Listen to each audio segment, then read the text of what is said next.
Sir ನಮಸ್ತೆ. ನಮಸ್ತೆ sir. Sir, ಈ ಧರ್ಮಸ್ಥಳದ ಪ್ರಕರಣದಲ್ಲಿ ಯಾಕೆ ಸರ್ ನೀವು ಕೇರಳ ಸರ್ಕಾರಕ್ಕೆ ಪತ್ರ ಬರೆದಿರೋಂಥದ್ದು? ಕೇರಳ ಸರ್ಕಾರಕ್ಕೆ ಬರ್ದಿರೋ ಪತ್ರ ಅಲ್ಲ, ಅದು ಕೇರಳ ಸರ್ಕಾರ ಮಾಡಬಹುದಾದಂತ ಕ್ರಮದ ಬಗ್ಗೆ ಕೊಟ್ಟಿರುವಂತ ಒಂದು ಪತ್ರಿಕಾ ಪ್ರಕಟಣೆ. ಸರ್ ಸೊ ಈಗ ಈ ಒಂದು ಪತ್ರ ವ್ಯಾಪಕವಾಗಿ ಹರಡಿರೋದ್ರಿಂದ ನಮ್ಮ ಸಂವಿಧಾನದಲ್ಲಿ ರಾಜ್ಯಗಳ ನಡುವಿನ ಸಂಬಂಧದ ಬಗ್ಗೆ ಹೇಳಲಿಕ್ಕೆ ಅವಕಾಶ ಸಿಗುತ್ತೆ ಅಂತ ನಾನು ಖುಷಿಯಾಗಿದ್ದೀನಿ. ಸೊ ಧರ್ಮಸ್ಥಳ ಕ್ಷೇತ್ರಕ್ಕೆ ಕರ್ನಾಟಕ ರಾಜ್ಯದ ಒಂದು ರೆಸಿಡೆಂಟ್ಸ್ ಮಾತ್ರ ಹೋಗೋದಿಲ್ಲ. ಭಾರತ ದೇಶದ ಅನೇಕ ರಾಜ್ಯಗಳಿಂದ ಧರ್ಮಸ್ಥಳಕ್ಕೆ ಹೋಗ್ತಾರೆ. ಸೊ ಹೀಗಿದ್ದಾಗ ಈಗ ಯಾರು ದೂರುದಾರ ಕೊಟ್ಟಿರುವಂತ ಒಂದು ಕಂಪ್ಲೇಂಟ್ ಏನಿದೆ, ಆ ಕಂಪ್ಲೇಂಟ್ ನಲ್ಲಿ ಹೇಳಿರೋದ್ರಲ್ಲಿ ಸತ್ಯವಿದ್ದ ಪಕ್ಷದಲ್ಲಿ ಅಂಡ್ ಆ ಸತ್ಯವಿದೆ ಅನ್ನುವಂಥದ್ದು ಈಗ ಎಕ್ಸಿಮೇಷನ್ ಆಗೋದ್ರ ಮೂಲಕ ಕನ್ಫರ್ಮ್ ಆದ ಪಕ್ಷದಲ್ಲಿ ಸಾಧ್ಯತೆ ಏನಿರುತ್ತೆ ಅಂದ್ರೆ ಕೆಲವು ರಾಜ್ಯಗಳಿಂದ ಹೆಚ್ಚಿನ ಒಂದು ಅಂದ್ರೆ ಅಲ್ಲಿ ಸಿಗಬಹುದಾದಂತ ಒಂದು ವಿಕ್ಟಿಮ್ಸ್ ಯಾರು ಇರ್ತಾರೆ ಅದರಲ್ಲಿ ಕೆಲವು ರಾಜ್ಯದಿಂದ ಬೇರೆ ರಾಜ್ಯಗಳಿಂದ ಕೆಲವರು ಸಿಗಬಹುದಂತ ಸಾಧ್ಯತೆ ಇರುತ್ತೆ. ಸೊ ಕೇರಳ ರಾಜ್ಯದಿಂದ ಬಹಳಷ್ಟು ಜನ ಧರ್ಮಸ್ಥಳಕ್ಕೆ ಬರ್ತಿದ್ರು ಅನ್ನುವಂಥದ್ದು ಒಂದು ಕಾಮನ್ ನಾಲೆಡ್ಜ್ ಆಗಿರೋದ್ರಿಂದ, ಮತ್ತೆ ಎರಡನೇದಾಗಿ ಕೇರಳ ರಾಜ್ಯದಲ್ಲಿ ಮಾಧ್ಯಮಗಳಲ್ಲಿ ಇದ್ರ ಬಗ್ಗೆ ವಿಸ್ತೃತ ಚರ್ಚೆ, ಕರ್ನಾಟಕ ರಾಜ್ಯಕ್ಕಿಂತಲೂ ಹೆಚ್ಚಾಗಿ ಕೇರಳ ರಾಜ್ಯದಲ್ಲಿ ವಿಸ್ತೃತ ಚರ್ಚೆ ಆಗ್ತಿರೋದ್ರಿಂದ ಕೇರಳ ಸರ್ಕಾರವು ಕೂಡ ಈ ಸಾಧ್ಯತೆಯನ್ನ ಮನಗಂಡು ರಾಜ್ಯ ಸರ್ಕಾರಕ್ಕೆ ಪತ್ರ ಬರೆದು ದಯವಿಟ್ಟು ತಮ್ಮ ಒಂದು ಇನ್ವೆಸ್ಟಿಗೇಷನ್ ಏನಿದೆ ಬಹಳ ಪಾರದರ್ಶಕವಾಗಿರ್ಲಿ ಅಂತ ವಿನಂತಿ ಮಾಡ್ಕೊಳ್ಳೋದಾಗ್ಲಿ, ಅಥವಾ ತಮ್ಮ ಇನ್ವೆಸ್ಟಿಗೇಷನ್ ಅನ್ನ ಅಸಿಸ್ಟ್ ಮಾಡ್ಲಿಕ್ಕೆ ನಮಗೂ ಅವಕಾಶ ಕೊಡಿ ಅಂತ ಅವರು ಸುಪ್ರೀಂ ಕೋರ್ಟ್ ಹೋಗಿ ಒಂದು ಮನವಿನ ಸಲ್ಲಿಸಲಿಕ್ಕೆ ನಮ್ಮ ಸಂವಿಧಾನದ ನಿಯಮ ತತ್ವ ಅವಕಾಶವನ್ನ ಕೊಡುತ್ತೆ.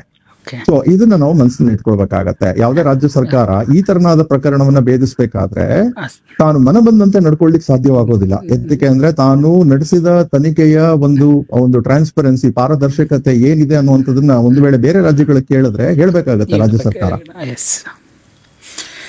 ಸರ್, ಮತ್ತಿನ್ನೊಂದು ರೆಸೊಲ್ಯೂಷನ್ ಪಾಸ್ ಮಾಡೋದಕ್ಕೇನೋ ರಿಕ್ವೆಸ್ಟ್ ಮಾಡ್ದಂಗಿದ್ದೀರಿ ಪತ್ರದಲ್ಲಿ. ರೆಸೊಲ್ಯೂಷನ್ ಅಂದ್ರೆ ಅದೇ again it is not a request, ಅದು just a press release. So resolution ಅನ್ನ ಪಾಸ್ ಮಾಡೋದ್ರ ಮೂಲಕ ಇದು ರಾಜಕೀಯ ಪ್ರೇರಿತ ಅಲ್ಲ ಅಂತ ಅವರು ಆಕ್ಚುಲಿ ಹೇಳಲಿಕ್ಕೆ ಸಾಧ್ಯವಾಗತ್ತೆ. ಯಾಕೆ ಅಂದ್ರೆ ಈ ತರನಾದ ಒಂದು ಪ್ರಕರಣದಲ್ಲಿ ತಾನು ಕೂಡ ತನಿಖೆಯನ್ನ ಒಂದು ಅಸಿಸ್ಟ್ ಮಾಡ್ತೀನಿ ಅಂತ ಹೇಳ್ಬೇಕಾದ್ರೆ ಅಲ್ಲಿ ರಾಜಕೀಯವನ್ನ ಪಕ್ಕಕ್ಕಿಟ್ಟು ಮಾಡ್ಬೇಕಾಗತ್ತೆ. ಸೊ ರೆಸೊಲ್ಯೂಷನ್ ಅಲ್ಲಿ ಈಗ ಒಂದು ವೇಳೆ ಸರ್ವಾನುಮತದಿಂದ ಅವ್ರು ಒಪ್ಕೊಳ್ಳೋದಾದ್ರೆ ಅವಾಗ ಅವರು ಅದನ್ನ ಸುಪ್ರೀಂ ಕೋರ್ಟ್ಗೆ ಕೊಟ್ಟು ಹೇಳ್ಬೋದು, ನೋಡಿ ಸ್ವಾಮಿ ಇದು ರಾಜಕೀಯ ಪ್ರೇರಿತ ಅಲ್ಲ, ನಮ್ಮ ರಾಜ್ಯದಲ್ಲಿರುವಂತ ಒಂದು ಬಹುತೇಕ ಬೇರೆ ಬೇರೆ ಪಾರ್ಟಿಗಳಿಂದ ಒಂದು ಸಹಮತ ಇದೆ ಈ ವಿಚಾರಕ್ಕೆ ಅಂತ. ಸೊ ಅದು ಅವ್ರಿಗೆ ಸುಪ್ರೀಂ ಕೋರ್ಟ್ ಹೋಗೋದೇ ಆದ್ರೆ ಅದರ ಒಂದು ಅವಶ್ಯಕತೆ ಅವ್ರಿಗಿರುತ್ತೆ. ಸರ್, ಇಲ್ಲಿ ಸಹಜವಾಗಿ ಒಂದು ಪ್ರಶ್ನೆ ಮೂಡುತ್ತೆ. ಯಾಕಂತಂದ್ರೆ ಕೇರಳ ಸರ್ಕಾರ ಇದ್ರ ಬಗ್ಗೆ ಇನಿಷಿಯೇಟಿವ್ ತಗೊಳ್ಬೇಕು ಅಂತ ಹೇಳಿ ರಿಕ್ವೆಸ್ಟ್ ಮಾಡ್ತಾ ಇದ್ರೆ ಇದು ರಾಜ್ಯ ಸರ್ಕಾರ ಏನ್ ಮಾಡ್ತಾ ಇದೆ, ಅಥವಾ ರಾಜ್ಯ ಸರ್ಕಾರದ ಬಗ್ಗೆ ನಂಬಿಕೆ ಇಲ್ಲ ಅನ್ನೋ ಒಂದು ಪ್ರಶ್ನೆ ಉದ್ಭವ ಆಗುತ್ತೆ. ಇದ್ರ ಬಗ್ಗೆ ಹೇಳೋದಾದ್ರೆ ಸರ್, ರಾಜ್ಯ ಸರ್ಕಾರದ ಬಗ್ಗೆ ನಂಬಿಕೆ ಇದೆ ಅಂತಾನೆ ಭಾವಿಸೋಣ ಒಂದು ಕ್ಷಣ. ಸರ್, ಪಕ್ಕದ ರಾಜ್ಯದಲ್ಲಿ ಬಂದಿರಬಹುದಾದಂತ ಒಂದು ಯಾತ್ರಿಗಳಿಗೆ ಸಮಸ್ಯೆ ಆಗಿದ್ದ ಪಕ್ಷದಲ್ಲಿ ರಾಜ್ಯ ಸರ್ಕಾರ ಪಕ್ಕದ ರಾಜ್ಯಗಳಿಗೂ ಕೂಡ ಒಂದು ಆಕ್ಚುಲಿ ಮಾಹಿತಿಯನ್ನ ಕೊಡ್ಬೇಕಾಗತ್ತೆ ಪಕ್ಕದ ರಾಜ್ಯ ಕೇಳಿದ ಪಕ್ಷದಲ್ಲಿ.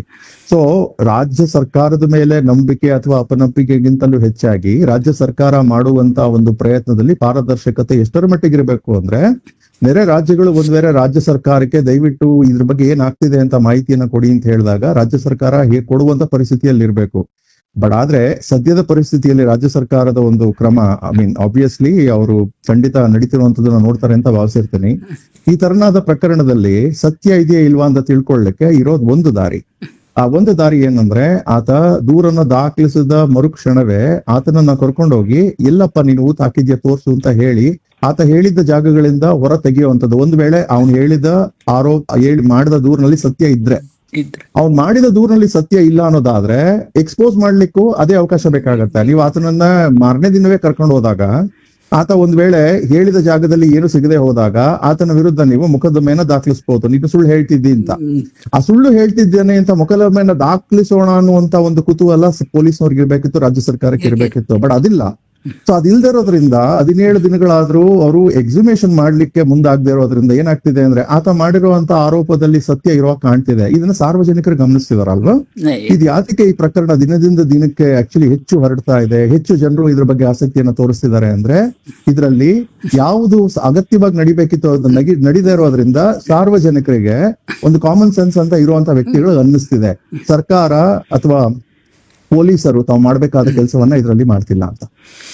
Sir, apart from your request press release ಬಿಟ್ಟು ಮಾತಾಡೋದಾದ್ರೆ, ಈ ರೀತಿಗೆ ಲೇಟ್ ರಿಪೋರ್ಟೆಡ್ ಅಂದ್ರೆ ಕೊಲೆ ಇರ್ಬೋದು ಅಥವಾ ರೇಪ್ ಕೇಸ್ಗಳಿರ್ಬೋದು 1 year ಅಥವಾ ಸುಮಾರು ವರ್ಷಗಳಾದ್ಮೇಲೆ ಲೇಟ್ ಆಗಿ ರಿಪೋರ್ಟ್ ಆಗುವಂಥ ಪ್ರಕರಣಗಳಲ್ಲಿ ಕನ್ವಿಕ್ಷನ್ ರೇಟ್ ತುಂಬಾ ಕಡಿಮೆ ಇರುತ್ತೆ ಅಂತ ಅನ್ನೋ ಸಿಚುವೇಶನ್ ಇರುವಂಥದ್ದು.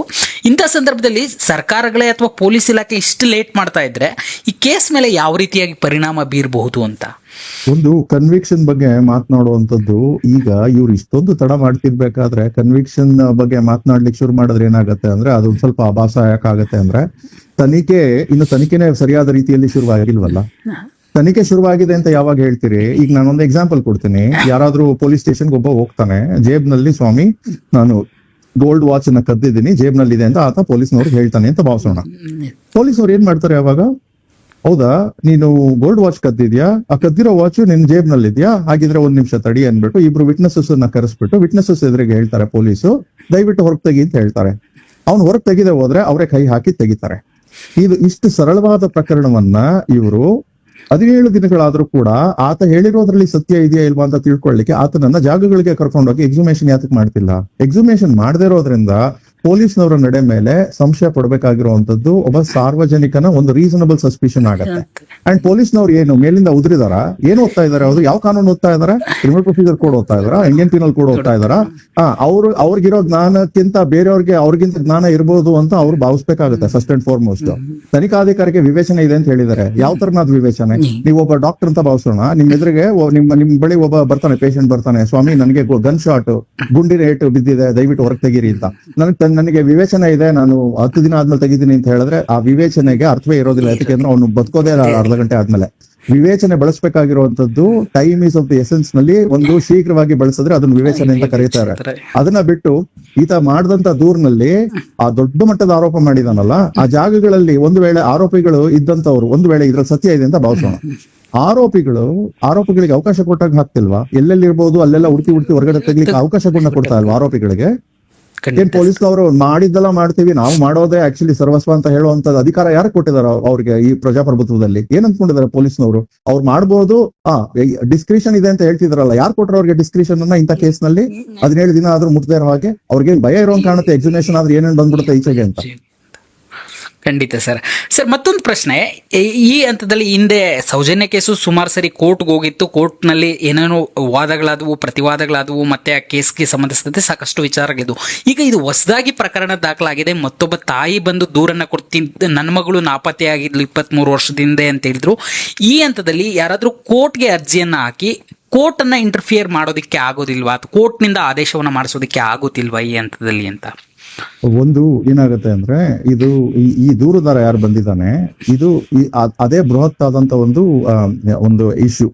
ಸೊ ನಾನು ಆ ಇಶ್ಯೂ ಬಿಟ್ಟು ಹೊರಗಡೆ ಅನನ್ಯ ಭಟ್ ಅವರ ಪ್ರಕರಣದ ಬಗ್ಗೆ ಆಗ್ಲಿ, ಸೌಜನ್ಯ ಪ್ರಕರಣ ಬಗ್ಗೆ ಆಗ್ಲಿ ಏನು ಹೇಳಲಿಕ್ಕೆ ಬಯಸೋದಿಲ್ಲ. ಅದಕ್ಕೆ ಅಂದ್ರೆ ಅಲ್ಲಿ ಆ ಒಂದು ಪ್ರಕರಣ ಹೆಚ್ಚು ಕಡಿಮೆ ಮುಗಿದೋಗಿದೆ, ಇನ್ನೊಂದು ಪ್ರಕರಣ ಶುರು ಆಗಿಲ್ಲ.